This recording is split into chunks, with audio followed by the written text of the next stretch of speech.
Hello class. This week we are studying the cognitive load theory and learning more about what that is based on the presentation by Dr. Holder as well as our handbook of Research for Educational Communication and Technology.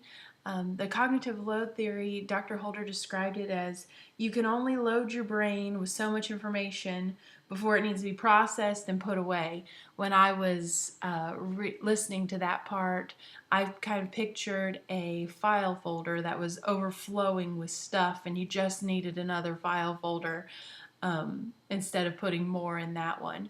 The three types of cognitive learning theory we've talked about: the intrinsic, the extraneous, and germane cognitive load theory.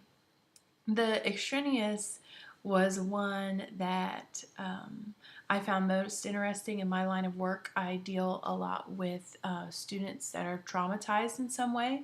I'm the director of education at a children's home, and so when they were talking about the extraneous load, I often thought about the things that my students bring in to our school with them, the emotional traumas that they have endured in their life, and how they're still carrying that into the classroom with them, whether they're living in that environment anymore or not.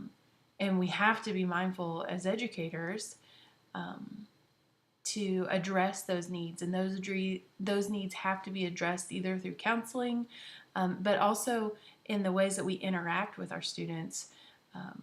We need to be mindful of how we are interacting with them so we're not causing more cognitive load in their little brains, and that they are able to concentrate on their academics and turning their life around to getting a better future. I found this information quite interesting as the work that I do.